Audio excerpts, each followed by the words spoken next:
Hello, my name is Benji and welcome to Dice vs Cards. Today we talk about Arkham Horror, the card game, and provide you with the deck building guide to get you started on your journey to conquering even the most challenging scenarios and campaigns. This guide will highlight the various principles that can be applied to make a winning deck with any investigator, and as such will not act as a deep dive into any of the classes or deck archetypes, nor will it delve into the differences between building a solo or multiplayer deck.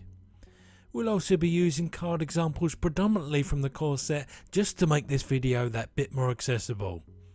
The idea is then that you come away from this here sermon with a solid platform to becoming a better deck builder. So first things first, a disclaimer. Whilst each and every investigator has its own set of deck building requirements, the bulk of them require you to have 30 cards, excluding those mandated on the back. They almost always have no restrictions on neutral cards and often give you a restricted allowance for those from another class. So please note that we will be using those assumptions throughout this guide. Okay, preamble over, let's get started with the core tenets of a strong deck. Number 1. Playsets. You can have a maximum 2 copies of each card, and that should always be your starting point. You'll need a good reason not to pack a playset because they bring one key thing to deck construction games: consistency. The more you can reliably draw the cards you need to enact your game plan, the better the deck. Number 2. Keep a relatively low resource curve. There's nothing more debilitating to a deck's effectiveness than drawing a card you simply cannot play. Worse still is using actions for resources, one of the more painful and inefficient things you can spend your time doing. As such, you'll need a good reason to bring asset cards that cost 4 or more, or event cards that cost 3 or more. Number 3. This is a game about action efficiency.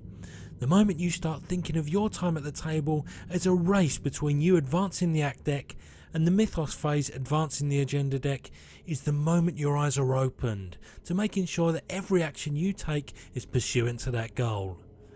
By extension to this point, you want an opening hand that post mulligan can reliably allow you to have an impactful first turn.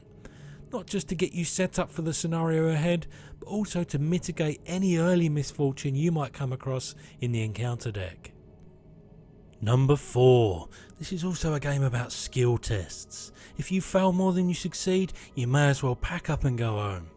Statistically speaking, on standard difficulty, you want to approach every test with your characteristic 2 above the test amount, giving you approximately a 70% chance to succeed at the start of a campaign. You'll find that the average sweet spot is having a characteristic of around 5. Now sometimes that won't be possible, so don't try and overinvest in a lost cause.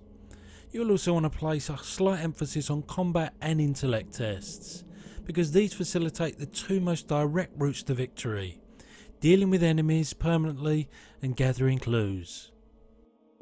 With that done, let's talk asset cards. You'll want to set aside approximately 10 to 12 spots for your permanent and semi-permanent trinkets and weapons, because these will act as the most reliable way for you to forward your game plan and buff your characteristics, keeping you alive and advancing the scenario's act deck at the same time. Of these assets, you most likely need around half of them to be weapons or damage dealing cards of some kind. And as a general rule, you'll want to value one-handed assets more than 2. Trust me when I say there's nothing worse than drawing an asset that you cannot use. The same can be said for those with charges. Some provide excellent value for their cost despite having finite uses, but quite often you'll want to sacrifice a bit of power for the longevity of a damage dealer that can be permanent. You'll also learn to appreciate the exceptional value of dealing multiple damage per action. Remember, this is a game about action efficiency, so taking 1 go to kill an enemy is much better than taking 2. Remember as well that your only spaces with 2 slots are for your hands and for arcane cards, so using comparatively more of these than the other slots will help increase the chances of you being able to use an asset you draw. Allies are a strange subset of assets. They're often situational, but some are so well tuned to your game plan they're simply too hard to ignore. In most situations though, you'll not want more than 1 or 2 playsets of these. To further expand upon them, you can very broadly break them down into 2 categories.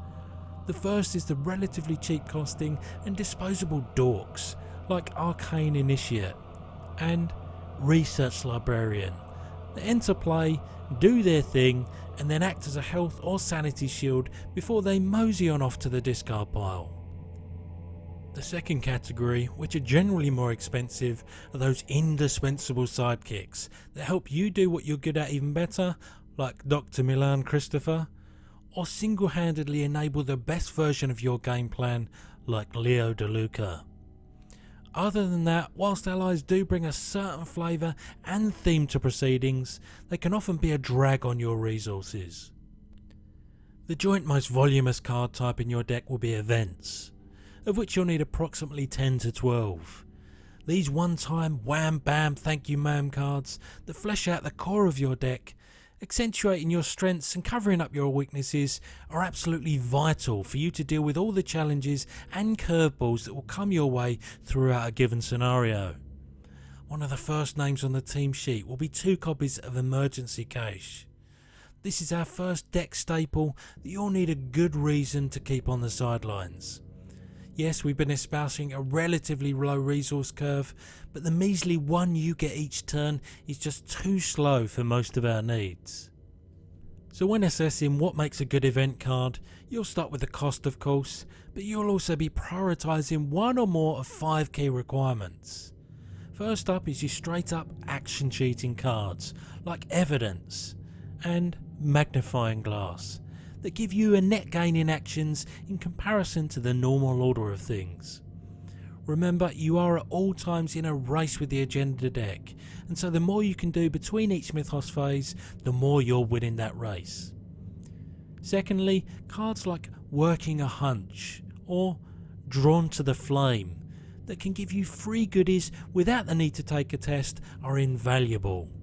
Each and every time you put your hand into that chaos bag for a test, you're risking a lost action and an unfortunate consequence as a sour cherry on top.